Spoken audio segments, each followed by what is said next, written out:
In the heart of a wealthy African estate, a proud young man stands at a crossroads. His dying father, a powerful patriarch, gives him a chilling ultimatum: marry a poor, crippled girl within 24 hours, or lose the family fortune forever. Believing it's a cruel joke or an unnecessary sacrifice for wealth, he reluctantly agrees. But what he doesn't know is that this forced marriage will unravel secrets, challenge everything he believes about love, and lead him to a truth far deeper than inheritance. Sometimes, fate disguises blessings in the most broken of forms. The ticking clock echoed through the dim hospital ward as if it, too, knew time was running out. Chike sat at the foot of his father's bed, arms crossed, lips tight, heart conflicted. The man lying before him, Chief Imiora, was a legend, wealthy, respected, feared.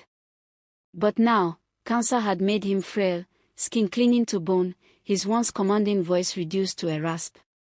"Son, I don't have much time," Chief Imiora whispered, reaching out with a trembling hand. "I've built this empire for you, but it comes with one final condition." Chike leaned in, brows furrowed. "What do you mean?" His father struggled to sit up. "There is a girl. Adis. Her father saved my life many years ago in the village. I owe him a debt. She's poor and crippled.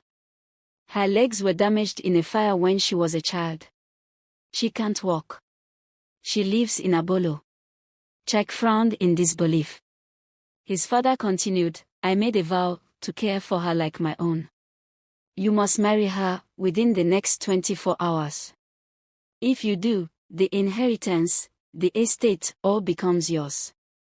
If not, it all goes to charity." "Are you serious?" Chike stood abruptly, pacing. "You want me to throw my life away for a crippled village girl I've never met?" "Sometimes," his father said quietly, "the price of honor is heavier than gold." Chike was proud, ambitious. He had dreams of starting an international real estate firm, flying to Dubai, rubbing shoulders with billionaires. The thought of marrying someone from the village, someone broken, as he saw it, felt like a nightmare. But walking away from the fortune, that felt worse. He left the hospital that night in turmoil. Pride clawed at his chest. What would his friends say? What about Amoka, the glamorous city girl he had been courting? She would laugh, mock him. Yet the image of his father, eyes sunken, but soul still fierce, haunted him. By dawn, Chike stood before a humble mud house on the edge of Abolo. Chickens scratched at the dry earth. A dusty mango tree offered the only shade. And on a plastic chair under that tree sat a girl with braided hair, soft eyes, and a faded wrapper across her legs. She looked up with surprise, clutching a wooden Bible. "Adis?" he asked stiffly. She smiled, unsure, brushing the dust from her skirt. "Yes. Are you from the city?" Chike nodded, eyes avoiding her crippled legs. "I've come to marry you." Silence fell like a heavy curtain. Not out of love. Not out of choice. But out of duty, bitterness, and desperation. In that moment, he thought he was sacrificing everything for wealth.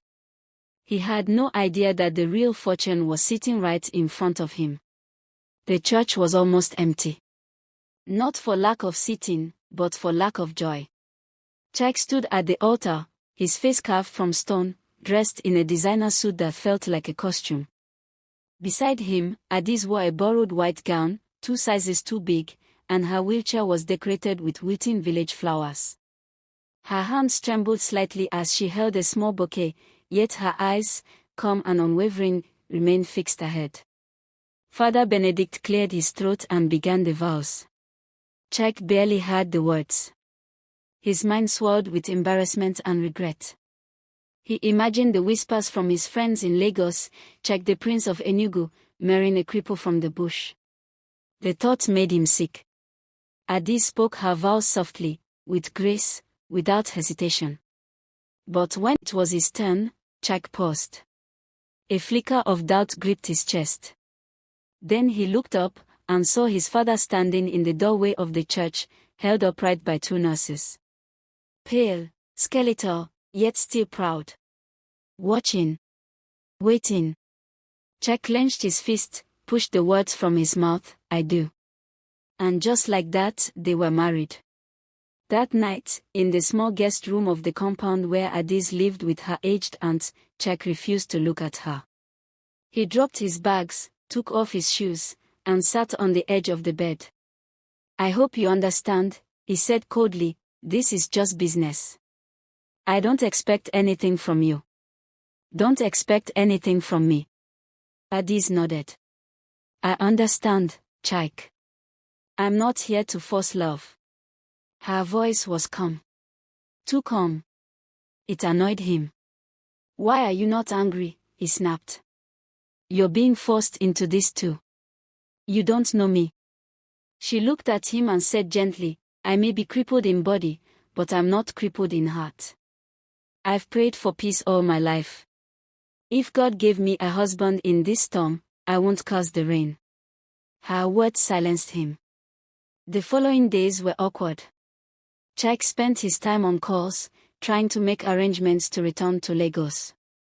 Adiz, despite her condition, cooked for him, cleaned, even laughed with her neighbors. Everyone in the village loved her. Children ran to her wheelchair with stories, women stopped by to talk. She had something Jack didn't understand. One afternoon, while trying to recharge his phone, the light went out. Annoyed, he muttered, "What kind of useless place is this?" Adiz rode up behind him with a lantern. "Even the dark can be beautiful," she said, placing it beside him. "You just have to stop fighting it." Jack looked at her, for the first time, truly seeing her. Not the chair. Not the limp. But the light she carried, even in the dark. And something inside him shifted. He didn't say it out loud. But the storm was beginning to quiet. Days turned into weeks. Jack found himself waking up earlier, not out of duty, but curiosity. Adiz's presence, once an inconvenience, had become steady. She never tried to win him over. She never complained. And maybe that's what confused him the most. She was just herself, gentle, wise beyond her years, always humming some old Igbo song as she moved around the house in her wheelchair, sweeping with a tight broom, or mending clothes for the children in the neighborhood. One day, he watched from the window as she helped a little boy learn to read, her laughter floating through the air like wind chimes. He smiled. Then caught himself. "What am I doing?" he muttered, shaking the thought away. Later that evening, as they sat under the mango tree, Jack broke the silence. "You're not what I expected." Adiz chuckled softly. "Neither are you." He turned to her, surprised. "I thought you'd be arrogant, impatient, full of yourself. But you're worse," she said with a playful smirk. "You're running from your own shadow." He frowned. "What's that supposed to mean?" "You act like the world owes you something. But you're afraid to face the parts of yourself you don't understand." Her words stung more than he wanted to admit. Before he could reply, a knock echoed at the compound gate. An unfamiliar man entered, slim, neatly dressed, with sharp eyes and a quiet confidence. "My name is Obina," he introduced. "I'm Adiz's cousin." Obina pulled Jack aside. "Listen," he said, voice low. "I know you married her because of the money. But don't think we don't see what's going on. If you hurt her, if you embarrass her, I don't care what kind of city prince you are. I'll bury your name in this village." Jack felt his chest rise in anger, but then drop into shame. "I haven't touched her. I haven't even," he paused. "I don't know how to handle her kindness. It confuses me." Obina's expression softened. "That's because you've never known real love. It's not shiny.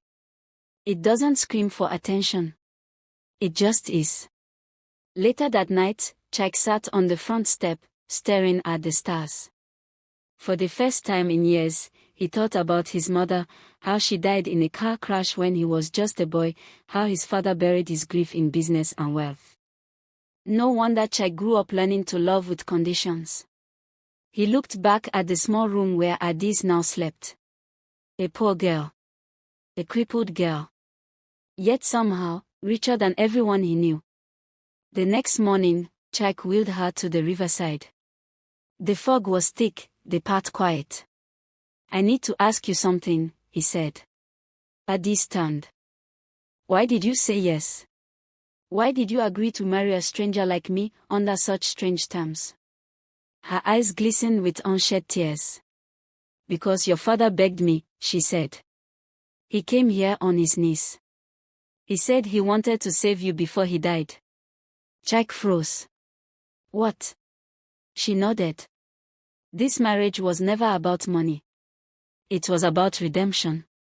And in that moment, the weight of everything collapsed around him. He had been given love, disguised as sacrifice. Chief Umiora passed away 2 days later. The news reached Chike through a call from the family lawyer. The old man had slipped into eternal sleep just before dawn, after signing the final will. But his last words, recorded in a handwritten letter, were left for Chike. Chike sat under the mango tree, the same place where he'd once scorned Adi's smile. His hands trembled as he opened the letter. "My son. I gave you everything money could buy.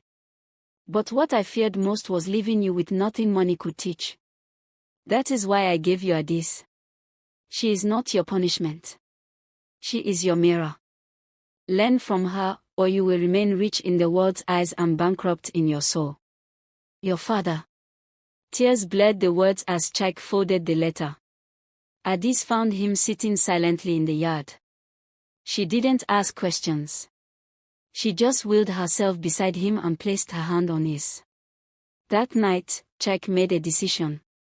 He cancelled his return to Lagos. Instead, he began helping at the local school. He donated funds to build proper desks and a water pump. People in the village were skeptical at first, but Adis' quiet influence helped open their hearts. Chike started to change, not with loud declarations, but in the way he spoke to people. In the way he listened. In the way he looked at Adis, no longer seeing what was missing, but what was abundant. One afternoon, as he was helping her garden behind the house, he finally spoke. "I want to love you, Adis. Not because of my father. Not because of guilt. But because you've shown me who I really am, and who I want to be." Adis looked up, eyes wide. "I don't need grand gestures," she whispered. "Just honesty." Chike nodded. "Then let's build a life, not one that others envy, but one that gives." Months passed. When Chike finally took Adis to Lagos, it wasn't in shame, but in pride. He introduced her as his wife, the woman who taught him how to live. People were stunned. Some mocked him. "She's crippled," they whispered. He smiled and replied, "And you are blind." When reporters asked why a man of such wealth chose to marry a disabled village girl, Chike said, "Because beauty fades. Money disappears. But strength of spirit, that's forever." Their love story spread, not as a fairy tale, but as a testimony. A story of pride shattered. Of pain turned into purpose. And of a man who thought he was making a sacrifice, only to discover he had been rescued. Conclusion. In a world obsessed with image, status, and wealth, Chike and Adis' story reminds us that the greatest inheritance isn't money, it's character. That sometimes, love walks in not on 2 legs, but in a wheelchair, holding dignity and grace. And that the real cripple is the one who sees only the surface and misses the soul. Ask yourself, would you choose love if it came dressed as struggle? Because sometimes, the impossible choice is the only one that can save you. What would you do if you were in Chike's place? Would you choose love if it came in a form the world mocks? Was the father's decision wise or cruel? Backhand index pointing right, tell us in the comments. Do you believe true love can grow from a first beginning? Would you marry for money, or walk away for your peace? We'd love to hear your thoughts, your voice matters. Speech balloon, drop your opinion below and let's talk.